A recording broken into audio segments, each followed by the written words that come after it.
TPN, the Sovereign Americans News Network. The debate last night between President Obama and Speaker of the House Boehner was more like a debate between Oliver Twist and Popeye the Sailor Man.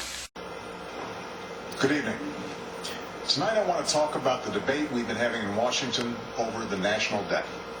A debate that directly affects the lives of all Americans. For the last decade, we've spent more money than we take in.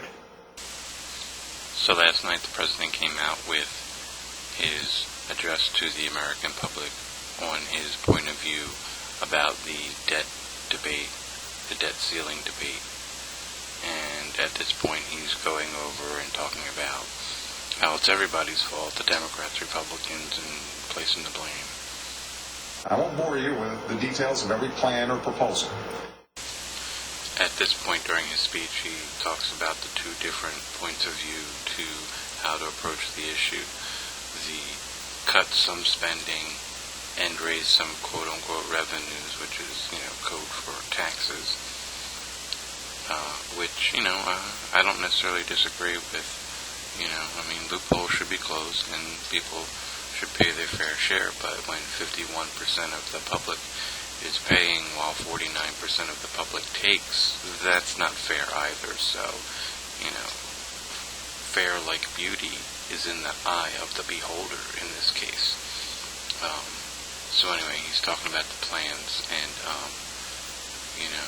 I think by the end of his speech he really comes across more like Oliver asking, please sir, more. Things like new roads and bridges, weather satellites, and food inspection, services to veterans, and medical research. And Boehner comes across with gloves on, kind of like, a fighter. So it looks like Obama came to the table with an empty bowl and a spoon, and Boehner came to the table looking like someone who just ate his spinach with a bowl full. So, we're left with a stalemate. Now, what makes today's stalemate so dangerous is that it has been tied to something known as the debt ceiling, a term that most people outside of Washington have probably never heard of before.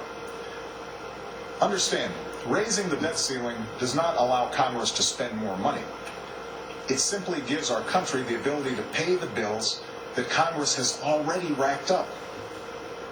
In the past, raising the debt ceiling was routine. Since the 1950s, Congress has always passed it, and every president has signed it. President Reagan did it 18 times. George W. Bush did it 7 times. And we have to do it by next Tuesday, August 2nd, or else we won't be able to pay all of our bills. Unfortunately, for the past several weeks, Republican House members have essentially said that the only way they'll vote to prevent America's first ever default is if the rest of us agree to their deep spending cuts only approach. If that happens, and we default, we would not have enough money to pay all of our bills. Bills that include monthly Social Security checks, veterans benefits, and the government contracts we've signed with thousands of businesses. For the first time in history, our country's AAA credit rating would be downgraded, leaving investors around the world to wonder whether the United States is still a good bet. Interest rates would skyrocket on credit cards, on mortgages, and on car loans, which amounts to a huge tax hike on the American people. We would risk sparking a deep economic crisis. This one caused almost entirely by Washington. The entire world is watching. So let's seize this moment to show why the United States of America is the nation on earth. Not just because we can still keep our word and meet our obligations, but because we can still come together as one nation. Thank you. God bless you. And may God bless the United States of America. The Speaker of the whole House, of the members of both parties that you elect. These are difficult times in the life of our nation. Millions are looking for work and have been for some time. And the spending binge going on in Washington is a big part of the reason why. Before I served in Congress, I ran a small business in Ohio. I was amazed at how different Washington, D.C. operated than every other business in America. Where most American businesses make the hard choices to pay their bills and live within their means, in Washington, more spending and more debt is business as usual.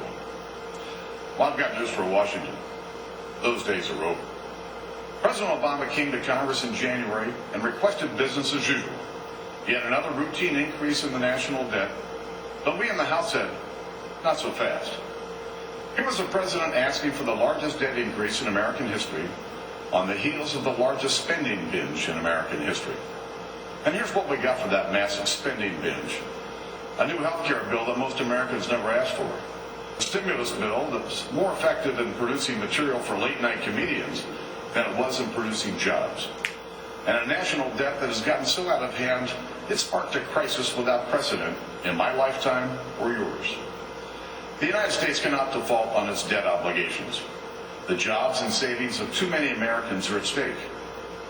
What we told the president in January was this, that the American people will not accept an increase in the debt limit without significant spending cuts and reforms. And over the last 6 months, we've done our best to convince the president to partner with us to do something dramatic to change the fiscal trajectory of our country. Something that will boost confidence in our economy, renew a measure of faith in our government, and help small businesses get back on track. Last week, the House passed such a plan, and with bipartisan support. It's called the Cut, Cap, and Balance Act. It cuts and caps government spending and paves the way for a balanced budget amendment to the Constitution, which we believe is the best way to stop Washington from spending money that it doesn't have. Before we even passed the bill in the House, the president said he would veto it.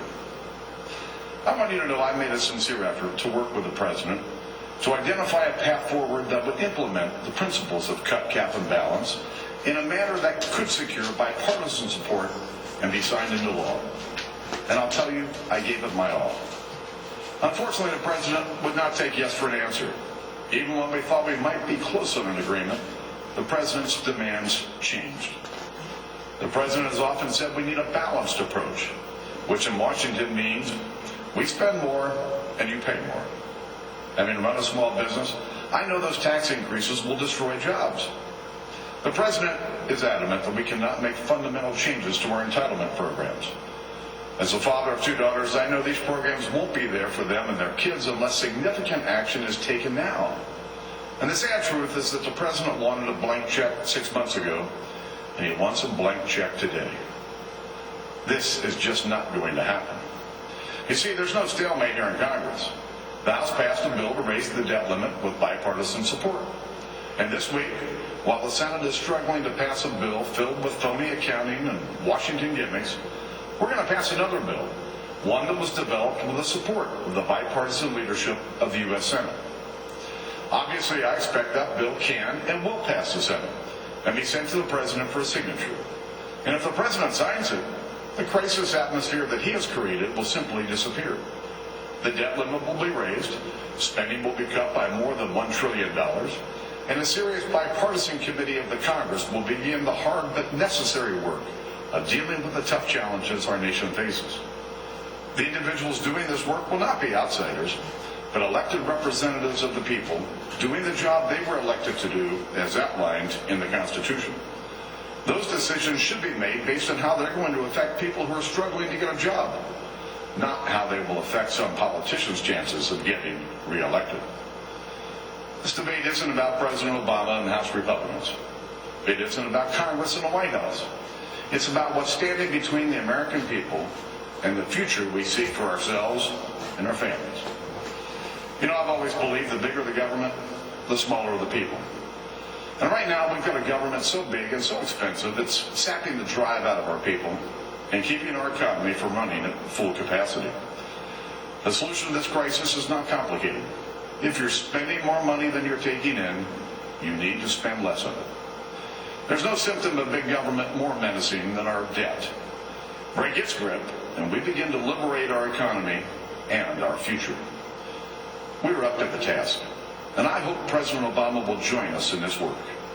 God bless you and your family, and God bless the United States of America.